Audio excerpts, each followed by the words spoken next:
तुम्ही कधी चिकू खिसून ही रेसिपी केली का हो? एकदा केला तर तुम्हाला पुन्हा कर म्हणतील बरं का, इतकी छान लागते. आता हे काय सांगते तुम्हाला. काय केलंय, अर्धा किलो मध्यम पिकलेले चिकू छान स्वच्छ धुवून घेतले. चिकूच्या वरचे सालं काढून छान असा खिसून घेतलाय.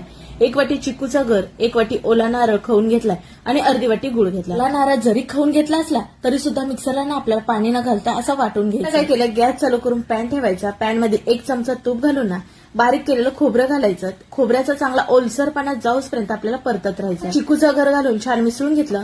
आता गुळ घालणार आहोत तर अर्धा कप इतका बारीक चिरलेला गुळ घालून घेतला. तुम्ही खिसून घेतला तरी सुद्धा. उष्णता लागली की गुळ आपला वितळला जातो. मग हे मिश्रण थोडंसं ओलसर होतं ना, त्याच्यामध्येच आपल्याला 1 छोटी वाटी इतकी दूध पावडर घालून मिसळून घ्यायचे, म्हणजे ह्याच्यामध्ये गुठळ्या होत नाहीत. गॅस मात्र बारीक तो मध्यमच ठेवायचा. शेवटी 1 चमचा तूप घालून मिसळून घ्यायचं. चिकूच्या बर्फीचं मिश्रण तयार झालं. आता खाली एक ताट घ्यायचं, ताटाला तूप लावून घ्यायचं. आपण केलेलं मिश्रण ह्याच्यामध्ये घालून थापून घ्यायचं. मिश्रण गरम असतानाच मात्र थापून घ्यायचं बरं का, थंड झाल्यानंतर येणार नाही.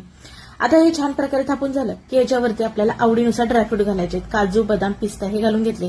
थोडेसे आपण दाबून घेऊयात. हे मिश्रण गरम आहे म्हणून थंड होण्यासाठी 1 तासभर असंच ठेवलं. आता थंड झालेलं आहे पूर्णपणे. मग ह्याच्या आवडीनुसार वड्या पाडून घ्यायच्या. तर इथं मी चौकोनी वड्या पाडल्यात.